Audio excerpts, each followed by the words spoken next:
اب کی جو جنریشن چل رہی ہے، آپ کو پتہ ہے کہ ارینج میرجز کا رجحان بہت کم ہو چکا ہے. کہیں لڑکے کو لڑکی پسند آ جاتی ہے، کہیں لڑکی کو لڑکا پسند آ جاتا ہے، اور ان دونوں کی انڈرسٹینڈنگ نہیں ہوتی ہے. لیکن میں نے کمنٹس میرے پاس آئے تھے، کچھ خواتین کہہ رہی تھی کہ ہمیں وہ لڑکا پسند ہے لیکن ہمیں رسپانس نہیں کر رہا، ہم اس سے شادی کرنا چاہتے ہیں، کوئی غلط تعلقات نہیں ہے لیکن وہ ہمیں کوئی رسپانس تو کرے. تو کوئی ایسا وظیفہ ہے آپ کے پاس ان کے لیے، ان خواتین کے لیے؟ سب سے پہلے اللہ سے استخارہ کر لیں، اللہ سے مشورہ کر لیں. وہ امرہم شورا بینہم، اللہ سے مشورہ کر لیں، یہ میرے لیے بہتر ہے، میرے حق میں بہتر ہے. اگر آپ کے حق میں وہ بہتر آ جائے استخارے میں، خود استخارہ کریں، مت کسی سے کروائیں استخارہ. استخارہ بہترین وہ ہے جو رسول اللہ صلی اللہ علیہ وسلم نے آپ کو طریقہ بتلا دیا کہ اس طریقے سے آپ نے استخارہ کرنا ہے.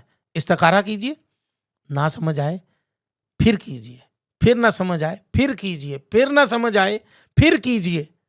جب نہ زیادہ کرنے سے سمجھ نہ آئے تو پھر کسی اللہ والے سے جس کی شکل و صورت رسول اللہ کی طریقوں کے مطابق ہو، جو نمازی ہو، عالم ہو، مفتی ہو، پڑھا لکھا ہو، اس سے پوچھ لیں استخارے کا.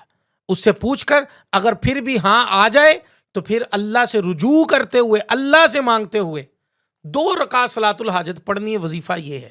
اب مجھے پتہ ہے ساری میری پچھلی بات لڑکیوں نے سننی نہیں ہے، وظیفہ سننا ہے. ساری بات نہیں سننی ہے، وظیفہ سن لینا ہے. پچھلی جتنی بھی میری ہدایات ہیں اس وظیفے کے لیے وہ انہوں نے سننی نہیں ہے، بس وظیفہ سننا ہے. اور انہوں نے اندھے اعتقاد کرتے ہوئے وظیفہ کرنا ہے، یہ مجھے بھی پتہ ہے. اب کرنا کیا ہے کہ آپ نے 2 رکعت صلاۃ الحاجت پڑھنی. مجھے آپ کی بات میں اس آ رہی ہے کہ انہوں نے وظیفہ سن لینا، باقی کچھ نہیں سننا. کچھ نہیں سننا. اچھا کرنا کیا ہے کہ آپ نے 2 رکعت صلاۃ الحاجت پڑھنی ہے، اللہ سے مانگنا ہے. اب آپ نے جب 2 رکعت صلاۃ الحاجت پڑھ لی ہے مصلی پر بیٹھ کے، مکروہ وقت نہ ہو، آپ نے سورہ بقرہ کی آیت نمبر 165 ہے، وَمِنَ النَّاسِ مَن يَتَّخِذُ مِن دُونِ اللَّهِ أَندَادًا يُحِبُّونَهُمْ كَحُبِّ اللَّهِ وَالَّذِينَ آمَنُوا أَشَدُّ حُبًّا لِلَّهِ. یہاں تک پوری آیت بڑھی ہے، یہاں تک 313 مرتبہ پڑھنی ہے. اور اس کے بعد سورہ اخلاص 3 مرتبہ، سورہ فاتحہ 1 مرتبہ. یہ پڑھ کر یہ ایک گولڈن چین ہے، اس کو یہ ہدیہ کرنی ہے. گولڈن چین کیا ہے؟ پہلے گولڈن چین بھی ذرا سمجھ لیے تاکہ وظیفہ میں پہلے کمپلیٹ کروا دوں، میں بعد میں گولڈن چین کے اوپر آؤں گا. پوری گولڈن چین کو آپ نے ہدیہ کر دینی ہے.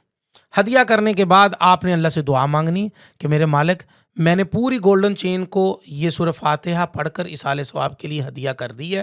اے میرے مالک، اب تو ان تمام نیک لوگوں کی وساطت سے، ان کے وسیلے سے، اللہ کے نبی کے وسیلے سے، اے میرے مالک یہ لڑکا میرے حق میں بہتر کر دے اور راستے بنا دے کہ یہ خود بخود رشتہ ہو جائے. کر تو سکتا ہے، تیرے علاوہ کوئی کچھ نہیں کر سکتا ہے، کچھ بھی نہیں کر سکتا.